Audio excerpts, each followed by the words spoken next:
One of the things we really emphasize here at the Egypt Center and also throughout this collaboration with Harrogate is the accessibility of objects and getting them out of boxes on shelves and in front of the people that need or want to see them. And one of the great things, but also issues with objects, is that over the course of their lifetime, they end up with a lot of different numbers. And so, in addition to the objects from Harrogate, one of the main things that we wanted was also the documentation that goes along with it. And that came in the form of a lot of different things. So some of that is going to be, this case in particular is a letter from a previous scholar at the Ashmolean in Oxford. It's dated 1964. And so this letter itself is going to tell about some previous research that was done to an object. The same object, which I will show you in a minute, also has a card with some photographs on it. And then we have things like, this is a photocopy of the original catalog from the Kent collection. That includes the handwritten descriptions as well as the numbers that Kent assigned to them. And in some cases, it also has an annotation of the number that Harrogate has given it. So that's extremely useful. But the problem with these paper documents is they often end up in different rooms, different folders. Some will be in filing cabinets.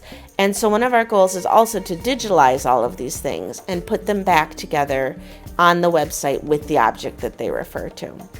So every object itself has a little bit of a different combination of paperwork involved. And one thing I wanted to look at specifically was this object here, which is referred to in the documentation largely as a choker. It's a rather small necklace, so it'd either go on a small neck or it would be quite close to the body. And it's actually a Edwardian assemblage of 17 different antiquities. So this is an interesting scenario in which we both get to document its history as a necklace or a piece of jewelry, but also the 17 individual antiquities that are included on it. And so this came with a lot of interesting documentation. It's had interest over the years. And one of the things it did come with was the impressions. This isn't a practice we do any longer, but somebody in the past has imprinted all of these scarabs and scaraboid objects into the clay so you can actually see the different marks on them, and that we are adding to the documentation on the website. So speaking of the website, you can see here that we've included the necklace here as its own individual item, but also then each piece from it is here. And that's really because they need to go to different specialists.